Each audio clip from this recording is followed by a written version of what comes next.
সাইয়েদনা সুলাইমান আলাইহিস সালাম জামানাতে ওনার এক ওয়াজির ছিল, মন্ত্রী। ওই মন্ত্রীকে নিয়ে উনি বৈঠক করতেন। ওনার সময় উনি মালাকুল মাউতের সাথে বৈঠক করতেন। শুনতেছেন? আপনাদের মনোযোগ আছে তো? উনি বৈঠকে বসেছেন, মালাকুল মাউতও বসা, ওয়াজিরও বসা। হঠাৎ মালাকুল মাউত ওয়াজিরের দিকে বড় বড় চোখ করে তাকাচ্ছে।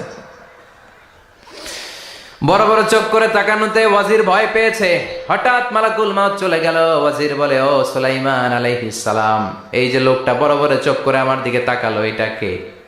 সাইয়েদনা সুলাইমান বলে, হাদা মালাকুল মাউত। যে বর্ণনাটা বলছি এটা হাদিস না, এটা হচ্ছে ইসরাইলিয়া, জিউস ট্রেডিশন। কোরআন হাদিসের সাথে কোনো দ্বন্দ্ব নাই, তাই বর্ণনা করা যাবে। বিষ্ণু বলেছেন, বাল্লিগু আন্নি ওয়ালাউ আয়া। আবার বলেছেন, ওয়া হাদ্দিসু আন বনি ইসরাইল ওয়ালা হারাজ। বনি ইসরাইলের ট্রেডিশন বর্ণনা করো, জিউস ট্রেডিশন বর্ণনা করো, এতে কোনো সমস্যা নাই। ওয়াজির বলে, ও সাইয়েদনা সুলাইমান, বড় বড় চোখ করে যে তাকালো লোকটাকে? সাইয়েদনা সুলাইমান বলে, হাদা মালাকুল মাউত, এটা মৃত্যুর ফেরেশতা। ওয়াজিরের কলিজায় পানি নাই। এটা কি ফেরেশতা? শুনে তো পিলে চমকে গিয়েছে। কয় কি? মালাকুল মাউত তো আমার চিনে ফেলাইছে, বাড়ি চিনে ফেলছে, আমার খবর আছে। সাইয়েদনা সুলাইমান আলাইহিস সালাম জিনদেরকে দিয়ে কাজ করাতেন, মেঘমালাকে দিয়ে কাজ করাতেন, বিশাল সিংহাসন নিয়ে পৃথিবীর প্রাচ্য থেকে পাশ্চাত্যে ঘুরে বেড়াতেন। সাইয়েদনা সুলাইমানকে ওয়াজির বলে, ও সুলাইমান, মেঘমালাকে আদেশ করে দেন, আমি আর এই ফিলিস্তিনের ভূখণ্ডে থাকতে চাই না। আকাশের মেঘমালার উপরে আমারে বসিয়ে দেন, আর বলে দেন আমারে নিয়ে যেন আকাশের মেঘমালা হিন্দুস্তানের ওই দূর পর্বতে রেখে আসে।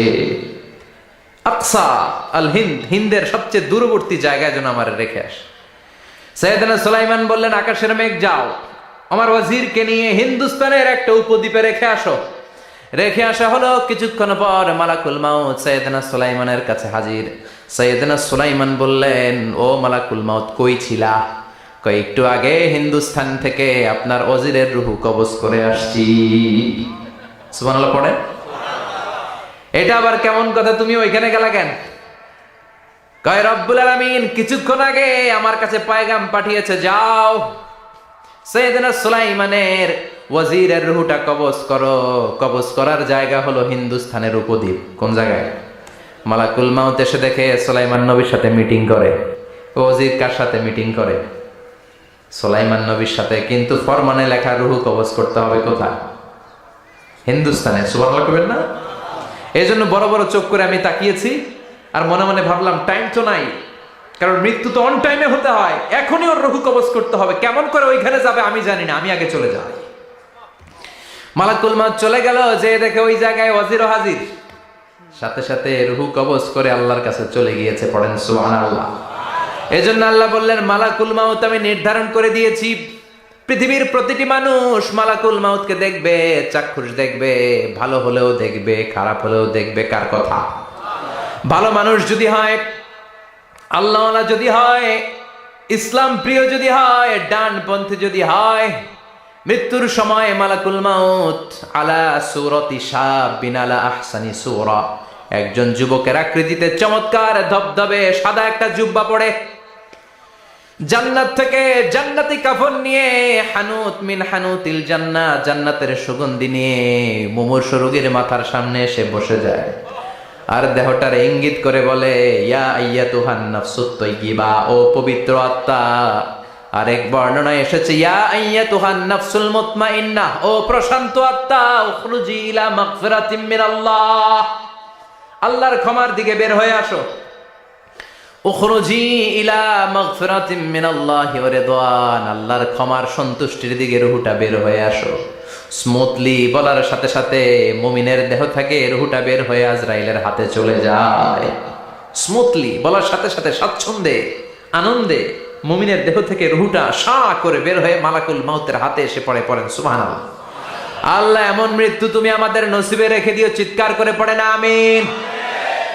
আর যারা ইসলাম মানে নাই, আর যারা কোরআন মানে নাই, আর যারা দিন কায়েমের আন্দোলন করে নাই, দিনকে ভালোবাসে নাই, বাম আর রামপন্থী ছিল, নাস্তিক ছিল, ইসলাম বিরোধী ছিল, তাদের কাছেও মালাকুল মাউত আসে কি আসে না? চিল্লায় বলে না, আসে কি আসে না? তাদের কাছেও আসে, কিন্তু আলা সূরাতি আকবাহি রাজুল, একজনের চেহারা যত ভয়ঙ্কর হতে পারে, যত নিকৃষ্ট হতে পারে, এরকম ভয়ঙ্করতম নিকৃষ্ট দুর্গন্ধওয়ালা একটা চেহারা নিয়ে আসে। রিজলাহু ফিল আরদ, পা থাকে জমিনে, রাসুহু ফিস সামা, হাদিসের বর্ণনা, পা দুইটা জমিনে, মাথা আকাশে। এসে ধমক দিয়ে জালিমের মাথার সামনে এসে বলে, ইয়া আইয়াতুহান নাফসুল খাবিসা, হে পাপাত্তা, হে অপবিত্র আত্মা, উখরুজি ইলা সাখাতিল্লাহি ওয়া গাদাবিহি, আল্লাহর রাগের দিকে, আল্লাহর অসন্তুষ্টির দিকে বের হয়ে আয়। মালাকুল মাউতের এই অর্ডার পাওয়ার সাথে সাথে রুহুটা কিন্তু বের হয় না। মুমিনের রুহুকে ডাক দিলে যেমনি স্মুথলি বের হয়, কাফিরের রুহু এভাবে বের হয় নাকি? কথা বলেন। রুহুটা ডানে যায়, ফাতাতাফাররাক, একবার রুহুটা ডানে যায়, আবার রুহুটা বায়ে যায়, আবার সামনে যায়, পায়ে যায়, হাতের মধ্যে ঢুকে ডানে বায়ে যায়। মালাকুল মাউত আবার ধমক দিয়ে বলে, ইয়া আইয়াতুহান নাফসুল খাবিসা, পাপাত্তা, বের হয়ে আয়। রুহুটা আবার ডানে যায়, বায়ে যায়, সামনে যায়, পেছনে যায়। এবার ঘপাস করে মালাকুল মাউত রুহুকে ধরে টান মারে। সারা দেহটা থেকে প্রাণ রস সিক্ত করতে করতে দেহ থেকে রুহুটাকে টেনে হিচড়ে বের করে আনে। আর মুমূর্ষু রোগীটা চিৎকার মারতে থাকে, পড়েন না আউযু বিল্লাহ। একটা জীবন্ত ছাগলের চামড়াগুলো জবাই না দিয়ে কেউ যদি টেনে টেনে বের করে, ছাগল জবাই হয় নাই কিন্তু চামড়া এক পাশ থেকে টেনে টেনে টেনে হিচড়ে আপনি গা থেকে বের করলে যত কষ্ট হয়, এর চেয়েও বেশি কষ্ট দিয়ে মালাকুল মাউত বামপন্থী আর কাফেরদের রুহুটা দেহ থেকে বের করে আনে, পড়েন না আউযু বিল্লাহ। আমাদের রুহুটা যেন আল্লাহ, মুমিনদের রুহু আপনি যেভাবে কবজ করান, ওইভাবে যেন আমাদের রুহুটা বের হয়ে আসে। আর জোরে পড়েন আমিন। এজন্য আল্লাহ বললেন, বাল তুসিরুনাল হায়াতাদ দুনিয়া ওয়াল আখিরাতু খায়রুন ওয়া আবকা। পাগলের মতো মোহাচ্ছন্ন হয়ে এই দুনিয়াটার পেছনে ছুটে বেড়াও। এই দুনিয়া আসল নয়, আখিরাত হলো আসল। চিল্লায় বলেন ঠিক কিনা? অস্থির, আমরা ব্যস্ত দুনিয়ার লোভে আর মোহে পড়ে আমাদেরকে যে মরতে হবে, চলে যে যেতে হবে, এটা ভাবার সময় আমাদের নাই। চিল্লাই কোন ঠিক কিনা? এজন্য বলা হয় মুতু ক্বাবলান তামুতু, মরার আগে একবার মরো। হাসিবু ক্বাবলান তুহাসাবু আলাইক, তোমার হিসাব কিয়ামতের দিন করার আগে তুমি তোমার হিসাব করো। জীবনে কি কি পাপ করেছি আমি জানি, আমার চেয়ে ভালো কেউ জানে না। চিল্লায় বলেন ঠিক কিনা? কি কি অন্যায় করেছি আমার হৃদয়ের মধ্যে কথাগুলো আছে না নাই? পৃথিবীর কেউ না জানলেও আমি জানি কি জানি না? পৃথিবী না জানুক আমি তো জানি, আমি কি পাপ করেছি হায়। পৃথিবী না জানুক আমি তো জানি, আমি কি পাপ করেছি হায়। আমার পাপের করলে বিচার, বাঁচার উপায় নাই আমার। দয়াময় প্রভু মাফ করো আমায়, মাফ করো আমায়। পড়েন আমিন। আর জোরে আমিন। এজন্য হাসিবু ক্বাবলা আন তুহাসাবু আলাইক, তোমার হিসাব বসার আগে নিজে হিসাব করো কি কি করলা। আসল মরণের দিন শটান হয়ে তো শুয়ে পড়ো ভাই। মরার আগে আরেকবার মরো। মরার আগে আরেকবার কি করবেন? কথা বলেন। মরার আগে কি করতে হবে? হঠাৎ একদিন বিছানায় শটান হয়ে শুয়ে যান, চক্ষুটা বন্ধ করেন, ভাবেন মরে গিয়েছেন। এই তো মালাকুল মাউত চলে এসে রুহুটা নিয়ে গেল। আত্মীয় স্বজন চিৎকার চেঁচামেচি শুরু করে দিল, কান্নার রোল পড়ে গেল চারদিকে। মাইকের মধ্য দিয়ে, মসজিদের মাইকে অ্যানাউন্স হয়, অমুক এলাকার নিবাসী অমুক ভাই আমাদের মধ্যে দুনিয়ায় নাই, তার জানাজা হবে এশার নামাজের পর। সবাই এসে রুহের মাগফিরাত করেন।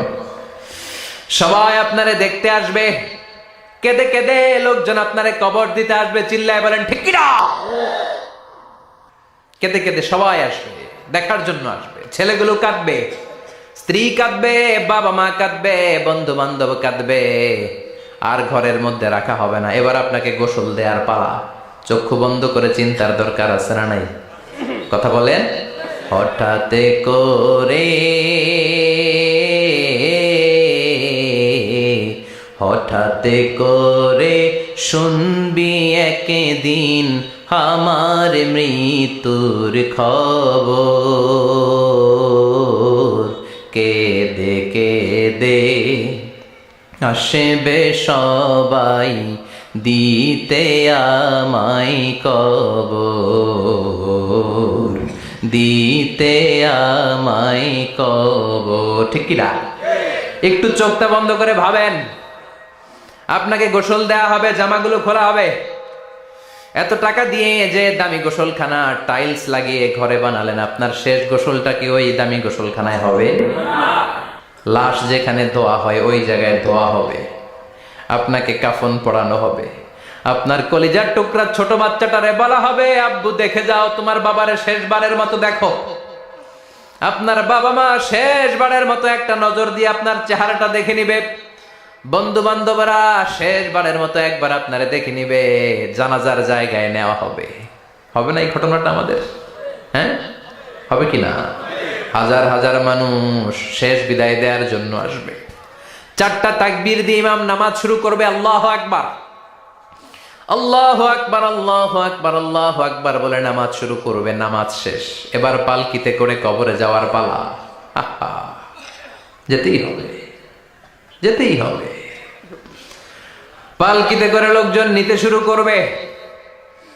কবরস্থানের ওই জায়গায় যেখানে মানুষ বছরে মানুষ না মরলে যায় না, ওই গহীন নিঝুম কবরস্থানে ঢুকানো হবে। পালঙ্ক থেকে নামিয়ে আপনার জন্য করে রাখা আগ থেকে কবরটার মধ্যে শুইয়ে দেয়া হবে। উপরে বাঁশ দিয়ে ছাউনি, শেষবারের মতো সবাই দেখে বাঁশের ছাউনির উপরে মাটি চাপা দিবে। ঠিক কিনা? চলে যাবে সবাই, কেউ নাই, অন্ধকার, শুধু অন্ধকার। এই অন্ধকার যেন শেষ হতে চায় না। এই ঘটনা ঘটবে না আমাদের? কথা বলেন, ঘটবে কিনা? এজন্য মরার আগে এগুলো চিন্তার দরকার আছে না নাই? মরার আগে আরেকবার মরার দরকার আছে না নাই? এজন্য রব্বুল আলামিন বলেন, বাল তুসিরুনাল হায়াতাদ দুনিয়া ওয়াল আখিরাতু খায়রুন ওয়া আবকা। এই দুনিয়ার জীবনটাকে তোমরা আসল জীবন মনে করো, এটা আসল জীবন নয়। আসল জীবন হলো কবরের জীবন। চিল্লায় বলেন ঠিক কিনা? আল্লাহ তোমার এই দুনিয়ায়, আল্লাহ তোমার এই দুনিয়ায় কেউ আসে কেউ চলে যায়,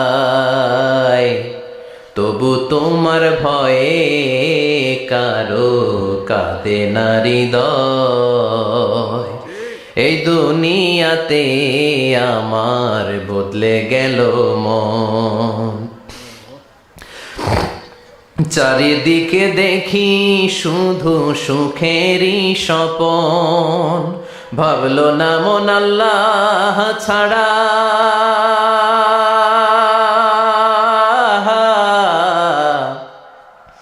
ভাবলো না মন আল্লাহ ছাড়া নেই কোনো উপায়, তবু তোমার ভয়ে কারো কাঁদে না হৃদয়। ঠিক কিনা?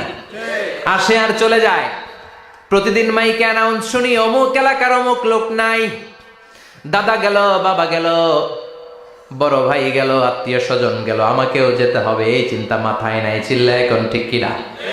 এজন্য লাইফটা হলো one time, one chance, second কোনো চান্স আপনাকে দেয়া হবে নাকি? কাফেররা বলবে, ইয়া রাব্বি আরেকটা সুযোগ দেন, লাউ আন্না লানা কাররা ইয়ানি মাররা, আল্লাহ আরেকটা সুযোগ যদি পেতাম দুনিয়াতে ভালো করে আসতাম। আল্লাহ বলবেন, ইন্নাহা কালিমাতুন কাইলুহা, এটা শুধু তাদের মুখের কথা, তাদেরকে আবার সুযোগ দিলেও তারা কিচ্ছু করবে না। চিল্লায় এখন ঠিক কিনা? এজন্য একটা চান্স আমরা পেয়েছি, এই দুনিয়ার ওয়ান চান্সে আমরা ভয় পাবো একজনকে। চিল্লায় বলেন তিনি কে? আল্লাহ। এজন্য যেতে আমাদেরকে হবে, এই মরণ থেকে পালানোর কোনো সুযোগ।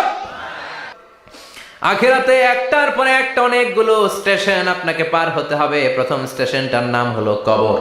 প্রথম স্টেশনের নাম কি?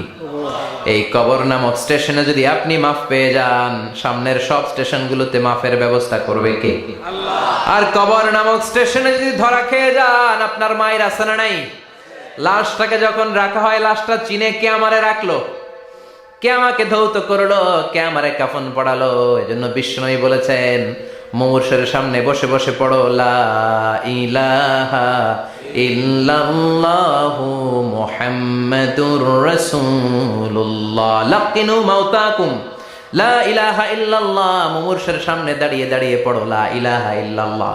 এই লা ইলাহা হচ্ছে জীবিতদের জন্য কালিমা, আর আমরা মরার পরে এই জিকির করি, ঠিক কি না? আমাদের দেশের অনেক জায়গায় লাশ নিয়ে কবরে যাওয়ার সময় লা ইলাহা পড়ে না। না, এটা আগের জিকির, মরার আগের জিকির। মরার আগে আপনাকে অ্যানাউন্সমেন্ট দিতে হবে, আল্লাহ ছাড়া কোনো ইলাহ নাই, বিশ্বনবী হচ্ছেন শেষ নবী এবং রাসূল। চিল্লায় বলেন ঠিক কি না? লাশটাকে যখন রেখে দেয়া হয়, বিশ্বনবী যত মানুষকে কবরে রেখেছেন, তারপরে দাঁড়িয়েছেন আর বলেছেন ইস্তাগফিরু লিআখিকুম, তোমার ভাইদের জন্য তোমরা দোয়া করো। ফাইন্নাহুল আনা ইউসআল, এখনই তাকে কবরে সওয়াল করা হবে। কবরে প্রশ্ন আছে না নাই? কথা বলেন। বিশ্বনবী খাদিজাতুল কুবরা, ওনার প্রথম স্ত্রী খাদিজাতুল কুবরা তাহেরাকে কবরের মধ্যে রেখে দিয়ে কাঁদতে শুরু করলেন, চোখের পানি ছেড়ে অনেক দোয়া করলেন। দোয়া শেষে সব সাহাবারা ঘরে ফিরে যায়, বিশ্বনবী যায় না। সাইয়েদনা আবু বকর বললেন, ও নবী চলেন ঘরে যাই, অনেক তো দোয়া করলেন। বিশ্বনবী বললেন, আবু বকর তুমি যাও, আমি যাব না। এইটা সাধারণ মহিলা না, এটা বিপদের দিনের সঙ্গিনী খাদিজা। মক্কায় যখন আমার কেউ ছিল না, খাদিজা আমারে ভুলে নাই। 3 বছর কাফিররা আমাকে জেলখানায় বন্দি রেখেছে, নাম শিয়াবে আবি তালেবের জেলখানা। আমার স্ত্রী ওই জেলখানার জীবনেও আমারে ছাড়ে নাই, আমার সাথে 3 বছর খাদিজাও জেল খেটেছে। এই একটাই মহিলা, যেই মহিলাকে আল্লাহ আরশের উপর থেকে সালাম দিয়েছে, মহিলাটার নাম খাদিজা। আল্লাহু আকবার। আমার সব সন্তান আল্লাহ খাদিজার পেট থেকে দিয়েছে।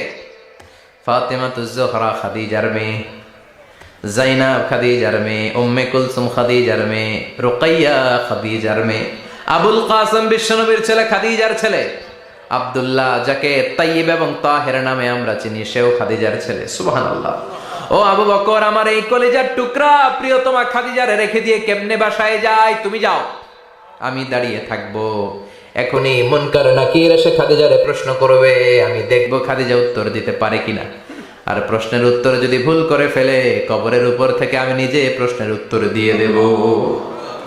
সাইয়েদনা জিবরাইল বললেন, নবী আপনার আর দাঁড়িয়ে থাকার দরকার নাই, আবু বকরের সাথে ঘরে চলে যান। আল্লাহ জানিয়ে দিয়েছে, খাদিজার কবরের প্রশ্নে যদি কোনো সমস্যা হয়, আরশের উপর থেকে খাদিজার প্রশ্নের জবাব আল্লাহ নিজে দিয়ে দিবে।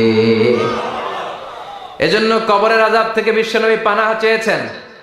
বিশ্বনবী বলেছেন, আল্লাহুম্মা ইন্না নাউযু বিকা মিন আযাবিল কবর। ও আল্লাহ, কবরের আযাব থেকে তুমি আমাদেরকে বাঁচাও। পড়ে না আমিন। কবরে মুমিনদেরকে 4টা প্রশ্ন করা হবে, কাফিরদেরকে 3টা প্রশ্ন। চিৎকার করে বলেন, মুমিনের প্রশ্ন কয়টা? আর জোরে বলেন। প্রথম প্রশ্ন, মার রব্বুক, তোর রবের নাম কি? আমরা কি বলবো? আল্লাহ আমারে রব, এই রবি আমার সব, দমে দমে তনু মনে তারি অনুভব। আল্লাহ আমারে রব, এই রবি আমার সব। পড়েন আমিন। দ্বিতীয় প্রশ্ন, আমার দিন, উত্তর দিনের নাম কি? ধর্মের নাম কি? তৃতীয় প্রশ্ন, মান হাযার রাজুল, এই লোকটাকে কে? আমরা বলবো মুহাম্মদ সাল্লাল্লাহু। 3টা প্রশ্নের উত্তর যখন আপনি কবরে করে দিতে পারবেন, অতিরিক্ত একটা প্রশ্ন, ওয়ামা ইলমুক, এই যে 3টা প্রশ্নের উত্তর পাল্লা, কেমন করে উত্তর জানলা? কোত্থেকে শিখেছ? নকল করে আনছো কাফনের কাপড়ে? পরীক্ষার হলে নকল আছে না নাই? হাতে নকল আছে না? পায়ে নকল, মোজার ভিতরে নকল আছে না নাই? মোবাইলে নকল আছে না নাই? নকল থেকে আল্লাহ তুমি বাঁচাও। আরো আসতে কোন আমি। কিভাবে জানলা? কেমন করে 3টা প্রশ্নের উত্তর শিখলা? What is the source of your knowledge? তথ্যসূত্র কি? আপনাকে বলতে হবে, আমি যেই কিতাবটা থেকে শিখেছি কিতাবটার নাম কি? চিল্লায় বলেন কি নাম? এই কিতাবটা হলো কোরআন। আপনাকে বলতে হবে, কোরআন থেকে আমি শিখেছি। বিশ্বনবীর হাদিস থেকে আমি শিখেছি, 4টা প্রশ্নের উত্তর যখন পারবেন ফেরেশতারা বলবে আহলান সাহালান, খোশ আমদেদ, কংগ্রেচুলেশন, বাহ বাহ, তুমি তো চমৎকার পেরেছো। ফায়ুফসাহু লাহু কবরুহু 70 দিরাআন, মুমিন বান্দার কবরটা 70 হাত লম্বা করে দেয়া হবে। ইফতাহু লাহু বাবুন ইলাল জান্নাহ, জান্নাতের দিকে তার কবর থেকে একটা দরজা বানিয়ে দেয়া হবে। জান্নাতের সুঘ্রাণ ঠান্ডা বাতাস এসে তার কবরের ভিতরে ঢুকতে শুরু করবে। ইউলবাসু লিবাস মিন আহলিল জান্নাত, জান্নাতীদের পোশাক তার গায়ের মধ্যে পরিয়ে দেয়া হবে। আল্লাহু আকবার। আর বলা হবে নাম কানাউমিল আরুস, বাসর রাতে বর যেমনি কনেকে নিয়ে ঘুমিয়ে যায় তুমিও একটা ঘুম দাও। আলহামদুলিল্লাহ পড়ে মুমিন বান্দা আনন্দের একটা ঘুম দিবে। ইসরাফিলের সিংগার আওয়াজ ছাড়া পৃথিবীর কোনো কিছুই তার আগে ঘুম ভাঙতে পারবে না। আল্লাহ আমরাও যেন সেদিন কবর একটা মজার ঘুম দিতে পারি, তুমি তৌফিক দাও। জোরে বলেন আমিন। এবার বামপন্থী নাস্তিক আর কাফেরদের পালা, ইসলাম বিদ্বেষীদের পালা, আলেম ওলামাদের শত্রুদের পালা, ইসলামকে যারা বিজয়ী শক্তি হিসেবে মানতে পারে নাই তাদের পালা। চিল্লা এখন ঠিক কিনা? ওদেরকেও একই প্রশ্ন, রব কে? ওরা বলবে আমি জানি না। আমাদের উত্তর আল্লাহ। ওরা বলবে আমি কিচ্ছু জানি না, আমি সব ভুলে গেছি, আমার মাফ করে দেন, আমি কিছুই জানি না। তবে আমি ইসলাম বিরোধীদের সাথে চলতাম, যারা ইসলাম রে বাস দিত আমি তাদের সাথে স্লোগান দিতাম। এরকম ডাকাইত আছে না নাই? দ্বিতীয় প্রশ্ন, আমার দিন ও তোমার ধর্মের নাম কি? কয় আমার ধর্ম নাই, আমার ধর্ম কর্ম নাই, আমি খালি দুনিয়া কে মজা লেলো, দুনিয়া তোমারই হ্যাঁ, আমি খালি দুম্মা চলে দুম। আছে না নাই? আমি শুধু মৌজ মাস্তিতে ব্যস্ত ছিলাম, আমার দুনিয়া নাই, দিন নাই, আখেরাত নাই, রবকে আমি জানি না, ধর্মকে জানি না। ইসলাম বিরোধী রাজনীতি আমি করতাম, মাও সেতুংয়ের রাজনীতি, কার্ল মার্কসের রাজনীতি, বুশের রাজনীতি, ডোনাল্ড ট্রাম্পের রাজনীতি, বামপন্থীদের রাজনীতি। চিল্লা এখন ঠিক কিনা? কোনো ধর্ম নাই। এই লোকটাকে চিনো কিনা বলো। বিশ্বনবীর চেহারা দেখিয়ে বলা হবে এই লোকটাকে, কয় জানি না। এরে আমি মানতাম না, এরে আমি গালে দিতাম। এরকম জাহান্নামের নরকীট আর পিতৃ পরিচয়হীন জারদ সন্তান বাংলার দেশেও আছে না নাই? এই মহামানবটাকে গালি দিয়ে পৈশাচিক আনন্দ পায়। পত্রিকায় লিখে, ব্লগের মধ্যে লিখে, ইন্টারনেটে কার্টুন বানিয়ে বানিয়ে পৈশাচিক ফুর্তি করে। এগুলো জাহান্নামের কীট, এগুলো জারদ সন্তান, বাপ মায়ের ঠিক নাই। চিল্লা এখন ঠিক কিনা? আমার নবীরে যারা গালি দেয় এগুলোর বাপ মায়ের ঠিক আছে? এগুলোর কোনো গোড়া আছে? এগুলোর কোনো শেকড় আছে? এগুলো আগাছা চিৎকার করে বলো ঠিক কিনা? বলবে আমি জানি না। ফেরেশতারা বলবে দাঁড়া, আমরা জানি। তোর সাথে কেমন আচরণ করতে হবে আমাদেরকে ট্রেনিং দিয়েছে কে? এবার শুরু হবে মাইর। কি শুরু হবে? কথা বলেন, মাইর। ফায়ুদরাবু বিমা তারিকা মিন হাদিদ, লোহার হ্যামার দিয়ে শুরু হবে মাইর। এক একটা হ্যামারের বাড়িতে মাথাটা ফেটে চূর্ণ বিচূর্ণ হয়ে যাবে, দেহটা জামিনের ভেতরে 70 গজ ডুবে যাবে, দেবে যাবে। ওর চিৎকারে কবরস্থানটাও থারথার করে কাঁপবে। আবার জামিনকে বলা হবে ইলতাইমি, চাপা দে। জামিনে ঢুকে যাওয়ার পরে জামিনের এপাশ থেকে একটা চাপা, মাটি চাপা, বাম দিক থেকে মাটি চাপা, 2 চাপায় ডান দিকের পাজর বায়ে চলে যাবে, বাম দিকের পাজর ডানে চলে আসবে। ওর চিৎকারে কবরস্থানটা থার থার করে কাঁপবে। আল্লাহ এই ধরনের পরিস্থিতি থেকে তুমি আমাদেরকে বাঁচাও। আরো চিৎকার করে বলে না আমি। এজন্য কবরের এই প্রস্তুতি নেওয়ার দরকার আছে না নাই? কোরআনের পক্ষে থাকার দরকার আছে না নাই? ইসলামের পক্ষে থাকার দরকার আছে না নাই? ইসলামী আন্দোলনের সাথে থাকার দরকার আছে না নাই? ইসলামের বিজয় চাওয়ার দরকার আছে না নাই? যে লোক ইসলামের বিজয় চায় না, যে লোক চায় না ইসলাম দিয়ে দেশ শাসিত হোক, যে লোক চায় না কোরআনটা সংসদ ভবনে নেতৃত্ব দেয়, তার অন্তরে ঈমান থাকতে পারে নাকি? চিল্লায় বলেন পারে? এজন্য ঈমানের দাবি হচ্ছে অন্যায়কে প্রতিরোধ করতে হবে, হকের পক্ষে থাকতে হবে। কোরআনের রাজনীতি নিজ চোখে দেখে ইসলামকে সংসদ ভবনের উপরে কালিমার পতাকা পতপত করে দেখার স্বপ্ন অন্তরে থাকতে হবে। চিল্লায় এখন ঠিক কিনা? এটাই তো মুমিন, যে ইসলামকে বিজয়ী শক্তি হিসেবে দেখতে চায়, যে কোরআনের আইন চায়, যে কোরআনের রাজ চায়। চিল্লায় বলেন ঠিক কিনা? এজন্য আমরা আল্লাহর কাছে কামনা করি, আল্লাহ তুমি আমাদেরকে ঈমানের মৃত্যু দাও, তুমি আমাদেরকে কবরের সব প্রশ্নগুলো সহজ করে দাও, কিয়ামতের দিন আল্লাহ তোরে জান্নাতে ঢুকায়া দিবে। ইখলাসের ভালোবাসার কারণে আনতা মিন আহলিল জান্নাহ, তুমি জান্নাতে যাবা। হুব্বুকা ইয়াহা ইউদখিলুকাল জান্নাহ, এই সূরার ভালোবাসায় তোমার জান্নাতে ঢুকায়া দিবে। সুবহানাল্লাহ পড়েন। এজন্য সূরা বেশি বেশি পড়তে রাজি আছেন তো? বিশ্বনবী তাবুকের যুদ্ধে গেলেন। তাবুকের ময়দানে বিশাল যুদ্ধের ময়দান, বিশ্বনবী 30,000 সৈন্য নিয়ে গিয়েছেন, আর খ্রিস্টানদের সৈন্যদের সংখ্যা হচ্ছে প্রায় 40,000। কিন্তু বিশ্বনবী যুদ্ধে এসেছেন শুনে খ্রিস্টান বাদশা দৌড়, সৈন্যবাহিনী নিয়ে সব পালায় গেছে। যুদ্ধ ছাড়াই বিশ্বনবীর বিজয় দিছে কে? বিশ্বনবী তো মহাখুশি, আল্লাহর শুকরিয়া আদায় করলেন। যুদ্ধের ময়দানে বিশ্বনবী দাঁড়িয়ে আছেন, হঠাৎ দেখলেন সাইয়েদনা জিব্রাইল আকাশ থেকে জমিনে নেমে আসছে। জিব্রাইলকে আল্লাহ তাআলা 600 পাখা দিয়েছিলেন। সহিহ মুসলিমের বর্ণনা, রাআ রাসূলুল্লাহি জিবরিলা ওয়া লাহু 600 জানাহ। 600 পাখা, কয়শো? 600 পাখা মেলে সাইয়েদনা জিব্রাইল নেমে আসছেন। ওনার পাখার কারণে সূর্যের আলো পৃথিবীর মধ্যে পড়তে বাধা সৃষ্টি হচ্ছে। অন্ধকার দেখে বিশ্বনবী তাকিয়ে দেখে জিব্রাইল একা না, জিব্রাইলের সাথে হাজার হাজার ফেরেশতার বহর। বিশ্বনবী বললেন, কত ফেরেশতা এসেছে? কয় 1,40,000।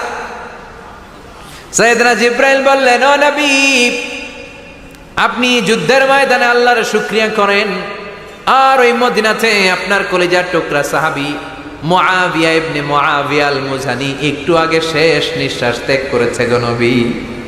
বিশ্বনবী পড়লেন, ইন্না লিল্লাহি ওয়া ইন্না ইলাইহি রাজিউন। সাইয়েদনা জিব্রাইল বলেন, নবী, এইমাত্র মুআবিয়া ইবনে মুআবিয়া আল মুজানি দুনিয়া থেকে বিদায় নিয়েছে, আপনি কি তার রূহের মাগফিরাতের জন্য গায়েবানা জানাজা পড়বেন না? বিশ্বনবী বললেন, অবশ্যই পড়ব। সাহাবাদের মধ্যে ঘোষণা দিয়ে দিলেন, সবাই ওযু করে আসো, যুদ্ধের ময়দানে আল্লাহ আমাদেরকে বিজয় দিয়েছে, আর খবর পেলাম মদিনাতে আমার সাহাবা মুআবিয়া ইন্তেকাল করেছে, মুআবিয়ার রূহের মাগফিরাতের জন্য আমরা গায়েবানা জানাজা পড়ব। পড়েন সুবহানাল্লাহ। গায়েবানা জানাজা কি বুঝেন? লাশ থাকে না সামনে, লাশ নাই, 4 তাকবীরে এটা আপনি পড়তে পারেন, এটা আপনি পড়তে পারবেন। লাশ নাই কিন্তু তার জন্য দোয়ার জন্য পড়তে পারবেন। জানাজা মানেই দোয়া, দোয়া লিল মাইয়িত। 4টা তাকবীর আপনি অনেক দোয়া করছেন এই মরা লাশের জন্য, এটা তো অর্থ তো বোঝে না, এই জন্য জানাজার পরে আবার হাত তুলে দোয়া করা লাগে আমাদের, কারণ কি দোয়া করছে এটা বুঝি নাই, বুঝলে কিন্তু আর লাগতো না, ঠিক কিনা? বিশ্বনবী সাহাবাদের নিয়ে দাঁড়ালেন, লম্বা লম্বা কাতার হলো। সাহাবীদের কাতারের শেষে সাইয়েদনা জিব্রাইল 1,40,000 ফেরেশতাদেরকে নিয়ে জানাজায় শরীক হলেন। বিশ্বনবী 4 তাকবীর দিয়ে জানাজা পড়লেন, আল্লাহু আকবার, আল্লাহু আকবার, আল্লাহু আকবার, আল্লাহু আকবার। 4টা তাকবীরের মধ্য দিয়ে জানাজা শেষ করলেন। বিশ্বনবী তাকিয়ে দেখে সাহাবাদের পেছনে 1,40,000 ফেরেশতা দাঁড়িয়ে জানাজায় শরীক হয়েছে। বিশ্বনবী বললেন, জিব্রাইল, কোনদিন তো এত ফেরেশতা নিয়ে কারো জানাজায় শরীক হতে দেখি নাই, ঘটনা কি? কি এমন আমল ছিল আমার মুআবিয়ার যে আমলের কারণে মুআবিয়ার নামটা আল্লাহর আরশে চলে গিয়েছে? 1,40,000 ফেরেশতার বহর নিয়ে তুমি জানাজায় শরীক হয়েছ, কি এমন গোপন আমল ছিল আমার মুআবিয়ার, আমারে বলো। সাইয়েদনা জিব্রাইল বললেন, নবী, আপনার মুআবিয়া বিশেষ একটা আমল করত। বিশ্বনবী বললেন, কি সেটা? সাইয়েদনা জিব্রাইল বলে, আপনার এই সাহাবী কাইমান আও কাঈদান, জালিসান আও মাশিয়ান, উঠতে বসতে চলতে ফিরতে সব সময় আপনার এই সাহাবী পড়তে থাকতো, কুল হুয়াল্লাহু আহাদ, আল্লাহুস সামাদ, লাম ইয়ালিদ ওয়া লাম ইউলাদ ওয়া লাম ইয়াকুল লাহু কুফুয়ান আহাদ। পড়েন সুবহানাল্লাহ। উঠতে বসতে চলতে ফিরতে সব সময় এই সাহাবীর একটা অভ্যেস ছিল, উনি কুল হুয়াল্লাহু আহাদের উপর আমল করত, বেশি বেশি সূরাতুল ইখলাস পড়তো। পড়তে রাজি আছেন? আজ থেকে বেশি বেশি সূরাতুল ইখলাসের উপর আমল বানানোর দরকার আছে না নাই? বিশ্বনবী প্রতিদিন সকালবেলা, সন্ধ্যাবেলা, ওয়া ইনদামা ইয়াযহাব ইলা ফিরাশি, আর রাতে যখন বেডে ঘুমাতে যেতেন, হাত দুইটা এরকম করতেন, করে তিনি সূরাতুল ইখলাস পড়তেন, সূরাতুল ফালাক পড়তেন, সূরাতুন নাস পড়তেন। এই তিনটা সূরা পড়তেন। এই তিনটা সূরাকে একসাথে বলে তিন কুল। কি বলে? কুল আস-সালাসা। কারণ এই তিনটা সূরার শুরুতে কুল আছে না নাই? তিন কুল পড়ে বিশ্বনবী হাতের মধ্যে ফু দিতেন। ফু দিয়ে মাথা থেকে শুরু করে মুছতে মুছতে মুছতে মুছতে পা পর্যন্ত মুছতেন, হাত মুছতেন, সারা দেহের যতটুকু সম্ভব বিশ্বনবী সারা দেহের মধ্যে এই তিন কুল পড়া হাত দুইটা দিয়ে সারা দেহের মধ্যে বিশ্বনবী হাত বুলিয়ে দিতেন, মেসেজ করে দিতেন সুবহানাল্লাহ। সকালে, সন্ধ্যায়, আর রাতের বেলা বিছানায় গেলে। এটা protection from all the bad আইস। যত হিংসুক চক্ষু আছে, যত ভূত পেতনি আর শয়তানের অনিষ্ট আছে, সব থেকে আপনাকে রক্ষা করবে কে? এজন্য প্রতিদিন এগুলো পড়বেন। কি কি পড়বেন? এরকম হাত দুইটা মিলায়া সূরা ইখলাস, সূরা ফালাক, সূরা নাস, তিনটার বলে একসাথে তিন কুল। কি বলে? আজকে থেকে এটার আমল করা যাবে। মা আয়েশা যখন অসুস্থ হতেন, বিশ্বনবীর কাছে যে বললেই বিশ্বনবী বলতেন, আয়েশা হাত দুইটার একসাথে করো, সূরা ফালাক পড়ো, ইখলাস পড়ো, নাস পড়ো, ফু দাও আর সারা দেহে মেসেজ করো। সুবহানাল্লাহ পড়েন। বিশ্বনবী একবার সেজদায় আছেন। কিসে আছেন? চিল্লা এখন। সেজদা অবস্থায় লাদাগাতহু আকরাব, একটা বিচ্ছু পোকা এসে বিশ্বনবীর হাতের মধ্যে কামড় দিয়েছে। বিচ্ছু কামড় দিলে খুব আরাম লাগে না? হ্যাঁ, বিষাক্ত, পয়জনাস, ভ্যানামাস। বিশ্বনবী ব্যথা পাচ্ছেন, প্রচন্ড ব্যথায় বিশ্বনবী অস্থির। বিশ্বনবী বললেন, লাআনাতুল্লাহি আলাল আকরাব, এই বিচ্ছুর উপর আল্লাহর লানত। এটা মুসল্লিও চিনে না, নবীও চিনে না, কোন জায়গায় কামড় দিতে হবে এটাও জানে না। কিন্তু কামড় দিয়েছে, ব্যথায় কাতরাচ্ছে। বিশ্বনবী বললেন, লবণের পানি গরম দাও, আঙ্গুলের উপরে ঢালো। লবণের পানি গরম দিয়ে আঙ্গুলের উপরে ঢালতে শুরু করে দিল। বিশ্বনবী পড়তে আরম্ভ করলো, কুল হুয়াল্লাহু আহাদ আল্লাহুস সামাদ লাম ইয়ালিদ ওয়া লাম ইউলাদ ওয়া লাম ইয়াকুল লাহু কুফুয়ান আহাদ। পড়েন সুবহানাল্লাহ। এজন্য ব্যথা পেলে, সাপে কামড়ালে, বিচ্ছু কামড়ালে, বল্লা কামড়ালে, মধুপোকা কামড়ালে কি করবেন? সূরা ইখলাস, সূরা ফালাক, সূরা নাস। আবার বলেন, সূরা ইখলাস, সূরা ফালাক, সূরা পড়ে ফু দিবেন। আর রাত্রেবেলা, সকালবেলা ঘুমোতে যাওয়ার আগে হাতের মধ্যে ফু দিয়ে সারা দেহে মেসেজ। মনে থাকবে না? মাহফিল শেষ, ওয়াজও শেষ, মনে থাকবে তো? আল্লাহ বললেন, কুল হুয়াল্লাহু আহাদ। নবী আপনি বলেন, আল্লাহ একজন, এক এবং অদ্বিতীয়। আমাদের আল্লাহ কয়জন? একজন হওয়াতে আমাদের জন্য লাভ না লস? কেমনে লাভ? তিনজন চারজন হইলে কইতাম আমগো আল্লাহ চারজন। হ্যাঁ, তিনজন হইলে তিন রকম বলতো। একজনের খুশি করে পারি না, তিনজন হইলে ঝামেলা আছে না নাই? আল্লাহ যদি দুইজন হতো কি হতো? একজন বলতো, এতদিন তুমি তোমার মন মতো মহাবিশ্বের সব কিছু পরিচালনা করেছো, আজকে থেকে আমি আমার মন মতো করবো। ঝামেলা আছে না নাই? এতদিন দুনিয়ার মানুষগুলো পায়ে ভর দিয়ে হাঁটতো, হাত দিয়ে খেত, এখন থেকে যতগুলা মানুষ আসবে সব হাতে চলবে আর পা দিয়ে খাবে। আছে না নাই?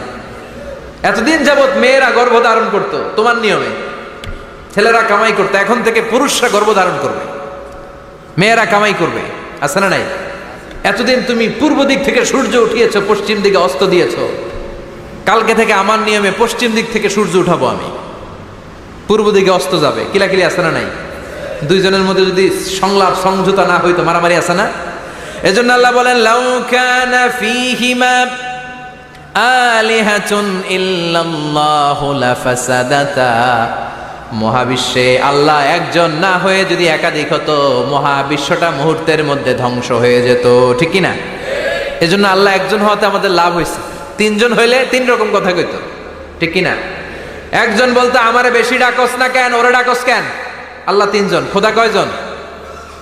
একজন বলতো, ওরে ডাকস, আমারে ডাকস না কেন? ওর জিকির করলি, আমার নামের জিকির করলি না কেন? ওরে খুশি করতে চাস, আমারে করস না কেন? ভেজাল হইতো না? এখন একজন, মারলেও আসি, কাটলেও আসি, বাঁচলেও আসি, একজন। সুবহানাল্লাহ পড়েন। এটা সহজ হয়ে গেছে। এজন্য আল্লাহ বললেন, কুল হুয়াল্লাহু। সবাই বলেন, কুল হুয়াল্লাহু আহাদ, মানে এক বা একক। আল্লাহর কোনো শরীক নাই, তার কোনো সাথী নাই, তার কোনো বন্ধু নাই, তার কোনো বাবা নাই, তার কোনো পিতা নাই। তিনি হলেন আহাদ। আহাদ হচ্ছে আল্লাহর চমৎকার একটা নাম। সাইয়েদনা বেলাল রাদিয়াল্লাহু তাআলা আনহুকে ঈমান আনার জন্য অত্যাচার শুরু করা হলো। এমন কোনো মাইর নাই তারা দেয়া হয় নাই, পিটিয়ে পিটিয়ে রক্তাক্ত করে জমিনে ফেলে রাখা হতো, পিটিয়ে গোশত হাড্ডি থেতলে ফেলা হতো। প্রচন্ড মরুভূমির গরম বালুর মধ্যে ওনাকে শুইয়ে রেখে পেটের উপরে পাথর চাপা দেয়া হতো, বলতো এবার জিকির কর লা ইলাহা ইল্লাল্লাহ। বেলাল আর জিকির করতে পারে না, লা ইলাহা ইল্লাল্লাহ শ্বাস বেরোয় না, শ্বাস যেটা ঢুকায় বের করতে পারে না, শ্বাস নিতে পারে না, লা ইলাহার আওয়াজ আর মুখ দিয়ে বের হয় না। এবার বেলাল ছোট্ট করে আল্লাহর ডাকে পড়ে আহাদ। কি পড়ে? আরো জোরে পড়েন। এজন্য আল্লাহ বললেন কুল হুয়াল্লাহু আহাদ, তিনি এমন আল্লাহ, তিনি হলেন আহাদ। আহাদ ছিল বেলালের জিকির, ঠিক কিনা? এখন আজান আছে কিন্তু বেলালের রূহ নাই, মানুষ আছে কিন্তু সেই ঈমান নাই, চিল্লা এখন ঠিক কিনা? এজন্য আল্লাহ বললেন আমার নাম হলো আহাদ, কুল হুয়াল্লাহু আহাদ। এরপর আল্লাহ বললেন আল্লাহুস সামাদ, আমার নাম হলো সামাদ। ওনার নাম কি? সামাদ মানে অমুখাপেক্ষী, কাদিউল হাজাত, যিনি সবার চাহিদা পূরণ করে। তিনি কে? যিনি সবাইরে দেয়, কারো কাছ থেকে কিছু চায় না। তিনি কে? সবাই যার কাছে ঠেকা, যিনি কারো কাছে ঠেকা না। চিল্লায় বলেন তিনি কে? মা ইউসমাদু ইলাইহিল খালকু কুল্লু, যার দিকে গোটা পৃথিবী হাত পেতে ফরিয়াদ করে, যার দিকে পৃথিবীর সব সত্তা তাকিয়ে থাকে। তিনি রহমতের বারিধারা নাজিল করলে, তিনি রিজিক দিলে আমাদের বেঁচে থাকা সম্ভব। তিনি ছাড়া কেউ আমাদের রিজিকের যোগান দিতে পারে। তার নাম সামাদ। চিল্লায় বলেন তার নাম কি? আল্লাহ ডেকে বলে গোলাম লাউ আন্না আউওয়ালাকুম ওয়া আখিরাকুম ওয়া ইনসাকুম ওয়া জিন্নাকুম, তোমাদের শুরু থেকে শেষ পর্যন্ত, আদম থেকে শেষ পর্যন্ত যত লক্ষ কোটি মানুষ দুনিয়ায় আসবে, সবগুলো মানুষ বিশাল এক মরুভূমি যদি আমি আল্লাহর কাছে চাইতে শুরু করে দাও, সবাই যদি আল্লাহর কাছে মনের সব চাওয়াগুলো বলে, আল্লাহ আমারে বাড়ি দাও, আমারে গাড়ি দাও, নারী দাও, এটা দাও, ওটা দাও, আমার সব দাও, আল্লাহ সবাইকে সব যদি দান করে দেয়, আল্লাহর ক্ষমতার 1 ইঞ্চিও কমবে না, আল্লাহর ধনভাণ্ডারের 1 ইঞ্চিও ঘাটতি হবে না। সুবহানাল্লাহ পড়েন। এজন্য কেউ যেটা পারে না, পারে কে? আমাদের যার যা দরকার আল্লাহ যদি সবাইরে সব দিয়ে দেয়, ওনার ভান্ডারের কিছু কমতি হবে? এজন্য ওনার নাম সামাদ। সবাই ওনার কাছে হাত পাতে। উনি হাত পাতে কার কাছে? কথা কন। সবাই ওনার কাছে ঠেকা, উনি ঠেকা কার কাছে? এজন্য আল্লাহ বললেন কুল হুয়াল্লাহু আহাদু আল্লাহুস সামাদু লাম ইয়ালিদ ওয়া লাম ইউলাদ ওয়া লাম ইয়াকুল লাহু কুফুয়ান আহাদ। লাম ইয়ালিদ ওয়া লাম ইউলাদ, তিনি জন্ম দেয়ও নাই, জন্ম নেয়ও নাই। সুবহানাল্লাহ পড়েন। আমার বাবা আছে না? আপনার বাবা আছে না? আল্লাহর বাবা আছে? সুবহানাল্লাহ পড়েন।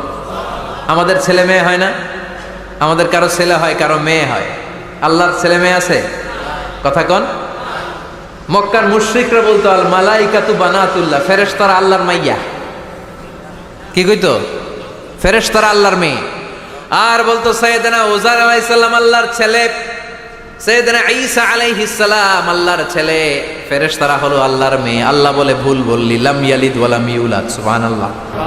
তার কোনো নসবনামা নাই, আমাদের নসবনামা আছে। আমার নাম মিজান, বাবার নাম আলী আহমদ, দাদার নাম জাইনুল আবেদিন, তার বাবা মাকরাম, তার বাবা অমুক সমুক। আছে না নাই? আপনার নাম কি? আপনার আব্বার নাম কি? তার বাবার নাম হাসাদ আলী, ওনার বাবার নাম? আপনার আব্বার নাম? হ্যাঁ, মমতাজ উদ্দিন। বাবার নাম কেরামত আলী। দাদার নাম খায়া ফলাইছে, মনে থাকে না আমাদের। বিশ্বনবীর বাবার নাম আব্দুল্লাহ, তার বাবার নাম আব্দুল মুত্তালিব, ওনার বাবার নাম হাশিম, ওনার বাবার নাম কিলাব, মুররা, গালেব, ফেহের, এভাবে যেতে যেতে আদনান, যেতে যেতে ইসমাইল, যেতে যেতে ইব্রাহিম আলাইহিস সালাম, যেতে যেতে শীস, যেতে যেতে আদম আলাইহিস সালাম। এটা বিশ্বনবীর নসবনামা, ঠিক কি না? আমাদের নসবনামা থাকে, আমাদের বংশ পরিক্রমা থাকে। আমার নাম অমুক, বাপের নাম অমুক, দাদার নাম অমুক। তো আল্লাহর নাম আল্লাহ, আল্লাহর বাপের নাম কি? আল্লাহর দাদার নাম আছে? আছে। এজন্য আল্লাহ বললেন লাম ইয়ালিদ ওয়া লাম ইউলাদ ওয়া লাম ইয়াকুল লাহু কুফুয়ান আহাদ। আল্লাহু আকবার। ওয়ালাম ইয়াকুল লাহু কুফুয়ান আহাদ, মহাবিশ্বে তার মতো কেউ নাই, তিনি তার মতো। লাইসা কামিসলিহি শাই, কেউ তার মতো নয়, তিনি তার মতো। সুবহানাল্লাহ। তার মতো ক্ষমতায়, তার মতো শক্তিতে, কুদরতে মহাবিশ্বে দ্বিতীয় কোনো সত্তা আছে? সৌন্দর্যে আল্লাহর চেয়ে সুন্দর কেউ আছে? কথা কন। দুনিয়া সুন্দর, মানুষ সুন্দর, আসমান সুন্দর, জমিন সুন্দর, সুন্দরে সুন্দরে পাল্লা, জানি না কত সুন্দর তুমি আল্লাহ, জানি না কত সুন্দর তুমি আল্লাহ। পড়েন, দুনিয়া সুন্দর, মানুষ সুন্দর, আসমান সুন্দর, জমিন সুন্দর, সুন্দরে সুন্দরে পাল্লা, জানি না কত সুন্দর তুমি আল্লাহ, জানি না কত সুন্দর তুমি আল্লাহ। সুবহানাল্লাহ পড়েন।